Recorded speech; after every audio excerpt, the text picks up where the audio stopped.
جب ہم پریشان ہو جائیں اور نا امید ہو جائیں تو کیا ہوتا ہے؟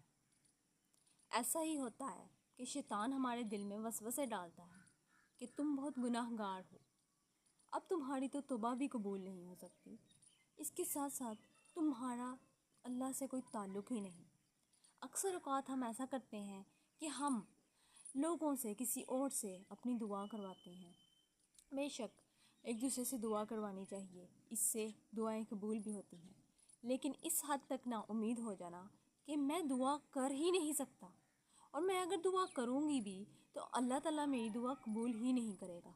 یہ ایک نا امیدی کا لیول ہے جو کہ شیطان ہو سکتا ہے کہ بے شک اللہ تعالیٰ نے نا امیدی کفر ہے اور اللہ تعالیٰ نا امیدی کو پسند نہیں کرتا۔ تو اگر ہم ایسے کریں گے کہ اللہ سے نا امید ہو کر دعا کرنا ہی چھوڑ دیں گے تو ہمارا اللہ تعالیٰ سے تعلق کمزور ہوتا چلا جائے گا۔ جب ایسا ہوتا ہے تو پھر انسان اپنے آپ کو بہت زیادہ خالی اور اپنے آپ کو ڈپریسڈ فیل کرتا ہے، یہی ڈپریشن کی ایک نشانی ہے۔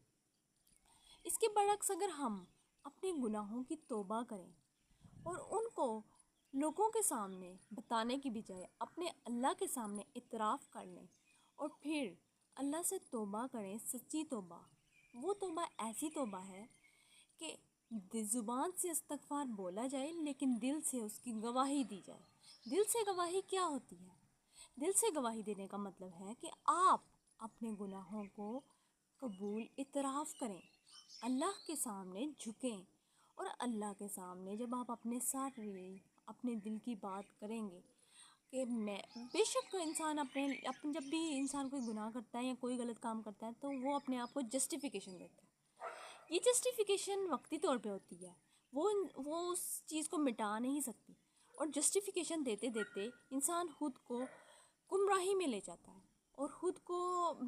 کو ایک کمفرٹ زون میں لے کے جانے کے لیے کہ میں نے ایسا اس وجہ سے کیا تھا، وہ کرتے کرتے اپنے آپ کو ایک فریب میں لے کے چلا جاتا ہے، جس کی وجہ سے وہ اور زیادہ پریشان رہتا ہے۔ وقتی طور پہ تو اپنے آپ کو وہ کر لیتا ہے، اپنے ضمیر کو بٹھانے کی کوشش کرتا ہے کہ نہیں میں نے اس لیے ایسے کیا تھا، لیکن پھر بعد میں وہی پریشانی، ملامت اور ایک پچھتاوا بن جاتی ہے۔ ہمیں کیا چاہیے کہ ہم جب گناہ کر بیٹھتے ہیں، کوئی بھی عمل، کوئی بھی ایسی کام، ہم انسان ہیں، ہمارے سے گناہ ہوتے ہیں، غلطیاں ہوتی ہیں، تو ہم جب کر بیٹھتے ہیں تو ہم ایسا کیوں نہ کریں کہ ہم اپنے رب کے قریب ہو کے اس سے دعا کریں اور اس سے اپنا سارا حال بتا دیں۔ اللہ کو پتہ ہے کہ آپ نے کیوں کیا، آپ نے کیسے کیا، آپ کی کیا سچویشنز تھیں، آپ کتنی ہرڈلز میں تھے، آپ کے کیا سرکمسٹانسز تھے، مشکلات کیا تھیں، پھر آپ نے کیا کیا فیس کیا۔ اللہ تعالیٰ کو آلریڈی پتہ ہے، آپ کو بس اپنے آپ کو اللہ کے سامنے بالکل جھکا دینا ہے اور اللہ کے سامنے اپنے آپ کو پیش کر دینا ہے۔ پھر دیکھیں کیسے آنسو ٹپکیں گے اور کیسے آپ کے سارے جو جتنی بھی آپ کے اندر ایک وہ تھی نا، بہت زیادہ پریشانی اور بہت زیادہ ایک تکلیف بن کے آپ کو گھٹ گھٹ کے جی رہے تھے، دیکھیے گا آپ کی ساری پریشانی ان آنسوؤں میں جب بہے گی تو آپ کو کتنا سکون محسوس ہوگا۔ وہ ایک استغفار ہے، وہ استغفار ایسا استغفار ہے جو دل سے بھی آپ کا دل گواہی دے رہا ہے۔ ایک قرآن پاک کی آیت کا مفہوم ہے نا کہ اللہ تعالیٰ فرماتا ہے اس میں جو گناہ گار ہیں ان کو تو عذاب چمٹے گا، ان کو عذاب سے دوچار ہونا پڑے گا۔ آگے اللہ تعالیٰ نوید بھی سناتا ہے، اللہ تعالیٰ امید بھی دلاتا ہے کہ گناہ گار بندے ہیں نا، تو انسانوں سے گناہ ہوتے ہیں تو کہیں نا امید نہ ہو جائے۔ اللہ تعالیٰ کہتے ہیں کہ سوائے ان لوگوں کے جو توبہ کر لیں، اور توبہ کرنے کے بعد کیا کریں؟ ایمان لے آئیں، اور ایمان لانے کے بعد کیا کریں؟ عمل نیک کریں۔ نیک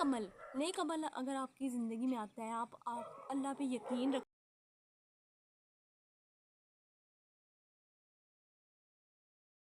ہیں اور ایمان لے آتے ہیں، تو پھر اس کے بعد آپ اگر نیک عمل کرتے ہیں تو یہ ایک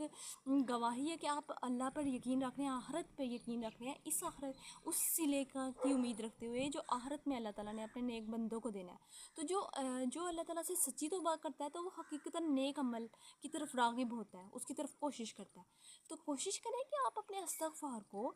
زبان پہ تو لائیں، لیکن زبان سے زیادہ اللہ تعالیٰ دل کی نیتوں کو دیکھتا ہے۔ جب وہ دل کی نیت پہ دیکھے گا کہ یہ انسان سچے دل سے توبہ کر کے آنسوؤں کے ساتھ میرے سامنے آیا ہے، اللہ تعالیٰ کیوں نہیں قبول کرے گا؟ اللہ اتنا رحیم ہے، تو اللہ تعالیٰ سے اپنا تعلق مضبوط کرے۔